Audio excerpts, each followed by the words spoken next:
So I got my second coat of high build, or second round of high build primer. It's actually about 3 coats, 10 to 12 mils thick for all grip high build primer, wet coat, and then it dries down to like 6 or 7 mils thick. But I've got my flexi sander here. Started sanding this down, and this is a really good opportunity to see these spots. This is where the first high build primer was was burned through to the fairing, and so there are little dips there. So now I'm going to be sanding those ridges down, and if I can't sand it down in some areas, I may have to fair some more. So this low area, for example, I don't want to really hit it with the palm sander because I could definitely get in there with that. I might do it a little bit, but if I can't get that area faired flush, then I will be adding a little bit more fairing. If you turn off all the lights, you can actually use a flashlight to see the raised areas and the low areas where you need to really focus on adding additional fairing and sanding that down. You can see the shadows.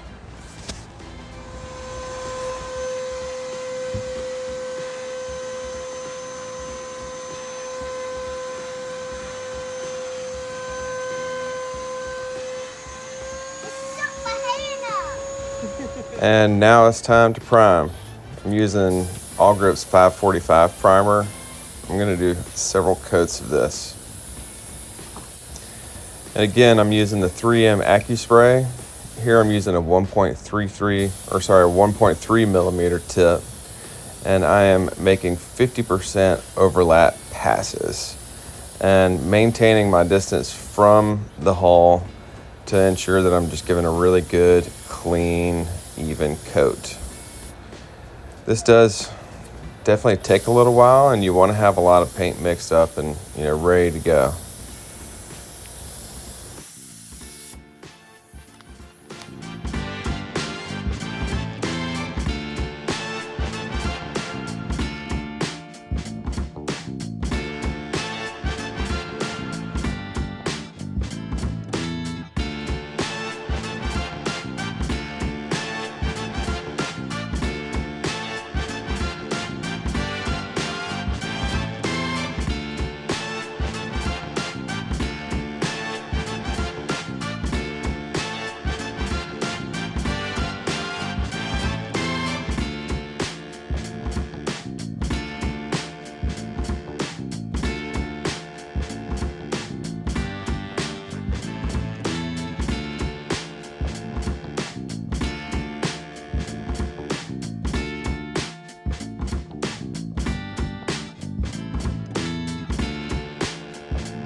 You're going to see some pinholes, which don't let that freak you out or anything.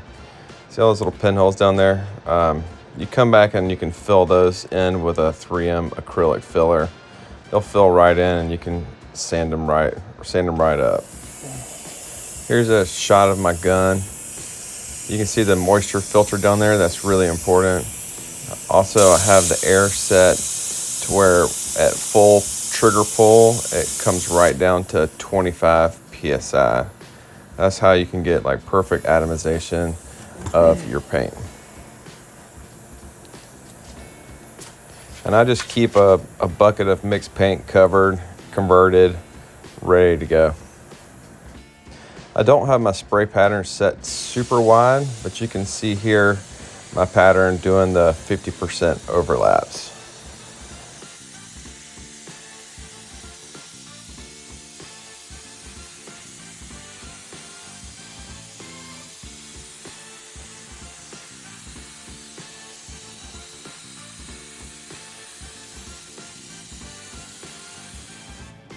And more sanding.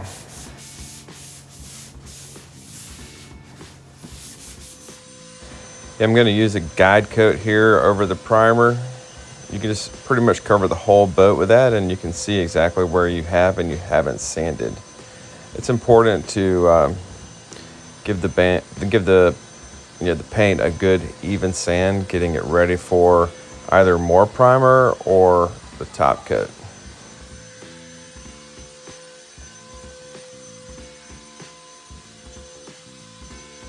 This will also really help show your pinholes and that kind of stuff and imperfections in the paint. You can see all that there. When you start sanding, it's going to be very evident where you have and you haven't sanded.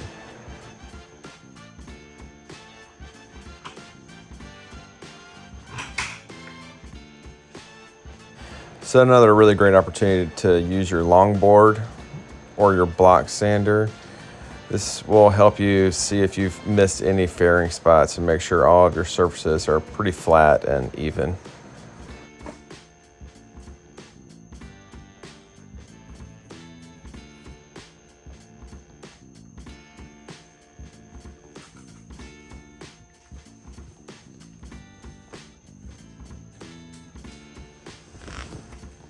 It's okay if a little bit of the high build peeks out. That's not going to be a problem.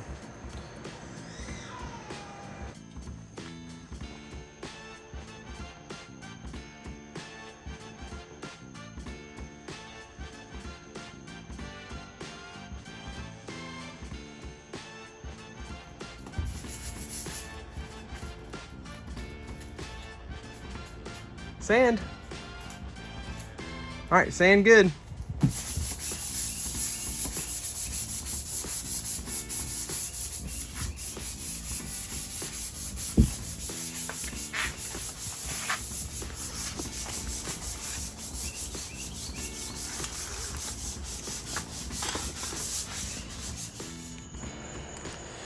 Now it's time to make a paint booth.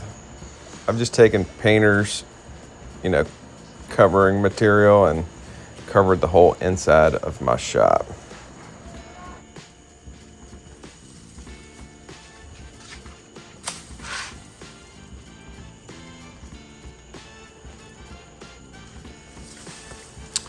And now it's time to spray top coat. I've already been spraying some of the top coat, but it's pretty much the same spray pattern. I'm using Allcraft 2000 Ice Blue. This stuff just really wets out nicely. As long as you have good, clean, dry air, plenty of it, and you need to make sure your paint is like fully inducted and converted. This stuff is it just works so well. I do have a fan with a filter on it, so the whole space is filtered air, but you pretty much can't stop bugs from getting in. So you can see here, this is how you deal with a bug sometimes, unfortunately. Do a little whoop. And then you'll just wet sand that guy out later, unfortunately. It's not even worth trying to pull them out. You can get some tweezers and try to pull them out, but it just may make it worse.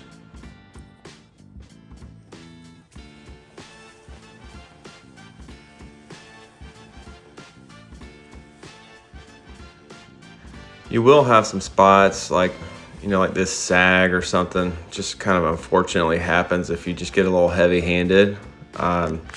It's not a big deal. You can just wet sand that out when the paint cures up. You've got a couple days that the paint just still needs to harden. So during that time, you can wet sand a lot of that stuff out.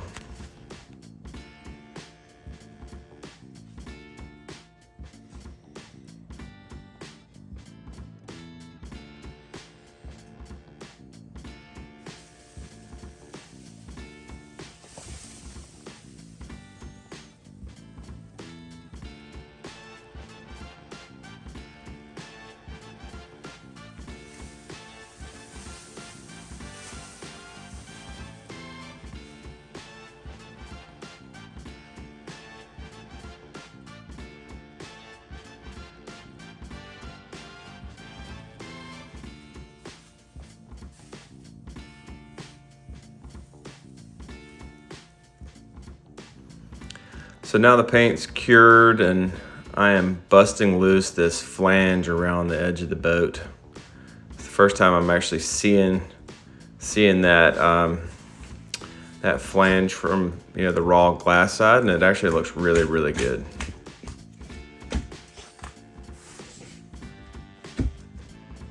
I really can't tell you how awesome this Allcraft 2000 is. I mean, it just gets so glossy. You can, after this, you can definitely do like a, compound and polish and clean it up and get it really, really shining even more. And I was just too excited to video anything when we did the flip, but get you a couple dudes and flip that thing over and rebuild your jig to, hold it, like set it up like a trailer and slide your boat right back in.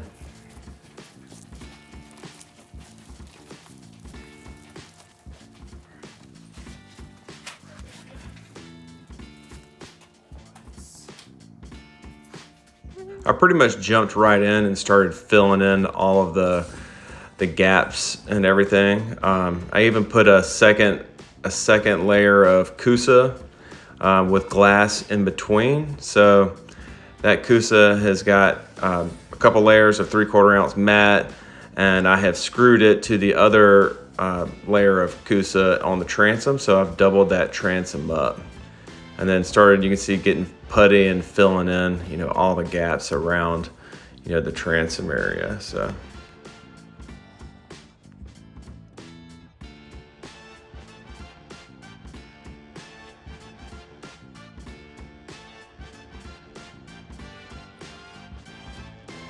Yeah, now it's time to glass the inside of the hull.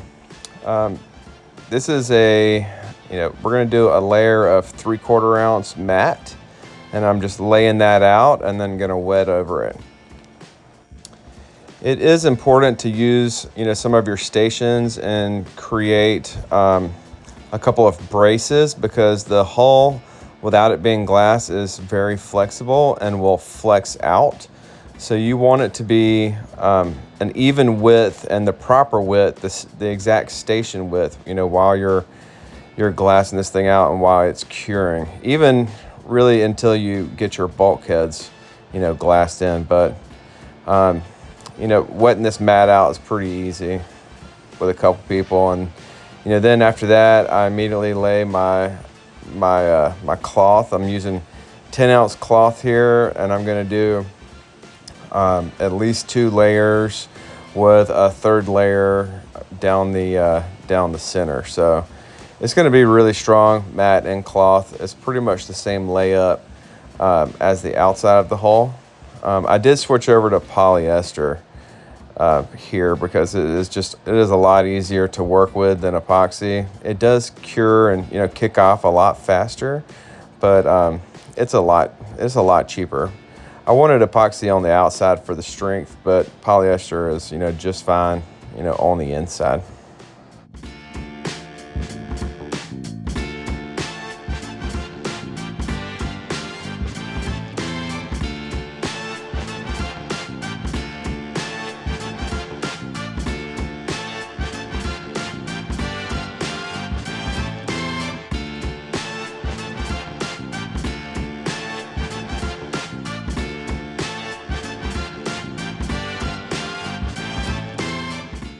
And my camera starts to slide down. Sorry for the bad angle, but you get the picture.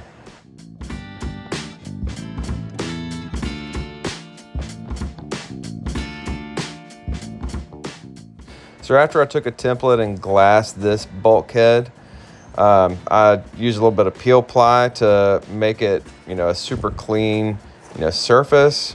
Here's another bulkhead that's about to be glassed. So it's a pretty similar layup. I'm doing 3/4 matte, and then a layer, of 1708, which honestly is more than enough for this. That 1708 is pretty thick and great stuff. But I will say this peel ply just, once that pulls off, it creates like the best, glass ready surface. Here's where your hot glue gun comes in. You just hot glue a couple blocks and have your bulkhead in place, and then when it's all sized up and ready to go, then it is time to just putty those guys up and drop that bulkhead in and glass it in. You just tab it all in. You can see this one's already been glued in. It's securing now, and then I'm going to tab it in on both sides. Drop me a like, and if you don't already, subscribe. I'm going to try to keep videos coming. Life just kind of got in the way. I have been continuing the build, so I'm just kind of backed up on editing the videos. So we'll have more of those coming out soon, hopefully. Cheers.